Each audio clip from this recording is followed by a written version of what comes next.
Good afternoon. I am here today to talk about the issue of certification of juveniles in the state of Texas for offenses that the juvenile may have committed if under the age of 17. Technically, the jurisdiction of that individual falls within the parameters of the juvenile justice system.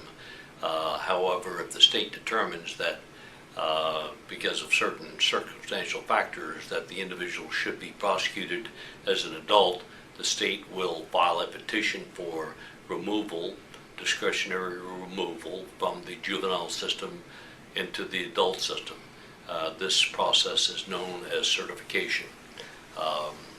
If the state decides to go ahead and try to certify an individual to be prosecuted as an adult, even though the individual may be by age a juvenile, certain medical processes will take place. There will be a psychological interview, a social workup, all to determine whether or not the individual is of such a level of maturity as to, in effect, be prosecuted for the particular offense.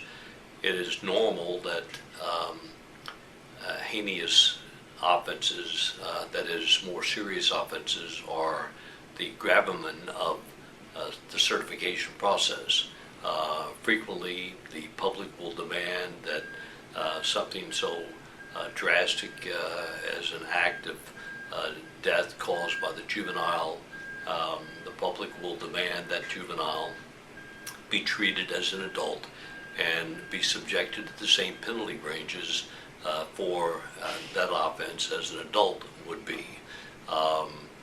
This I have found to be a most complicated and unsatisfactory method of dealing with juveniles that commit offenses and that face the possibilities of certification.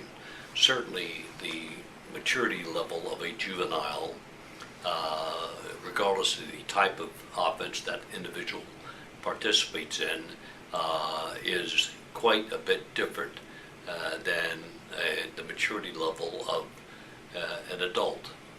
We recognize this in such areas as license to drive automobiles.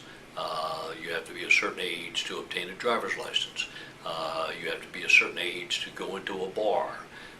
This is because we as a society recognize that there is a very definite distinction between the maturity level of the juvenile and the maturity level of an adult. Joyriding, for instance, a juvenile may take an automobile for the purposes of joyriding. And by the way, these actions are normally done in groups.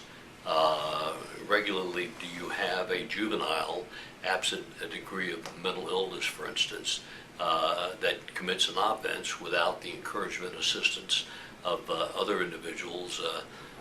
Perhaps the issue of self-esteem is important, but the juvenile that takes the car is for the purpose of joyriding. The adult that takes the car, the 40-year-old male who takes a car, takes a car for the purposes of stealing that car.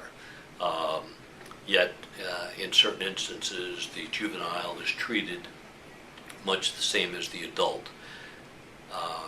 It is within the discretion of the juvenile judge to keep the juvenile in detention pending the outcome of the particular case that juvenile faces, regardless of whether or not the individual is going to be certified or whether the individual is going to be treated as a juvenile.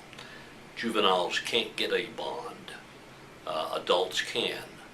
And most frequently, it is advantageous as far as freedom is concerned to have the juvenile, unfortunately, be certified, because a grand jury will have to consider what takes place in the process and determine whether or not the individual is worthy of indictment. If an indictment comes down, the juvenile, be he or she 16, 17, 16, will in effect receive a bond and will be allowed to be free. One last, for instance, example for you. Recently, I had a individual who was accused of an offense that he had committed many years ago when he was 15 years of age. He was, at the time of his arrest, he was a family man. He had a good job, yet he was arrested and charged as a juvenile because he had yet to be certified. The irony of that is that he had to be held because he was an adult in the Harris County Jail in isolation.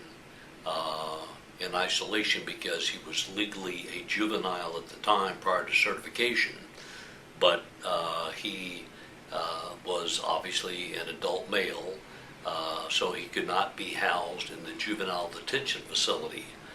The answer that came forth from the Sheriff's Department was to put him in isolation until certification took place, at which time bond was made for him.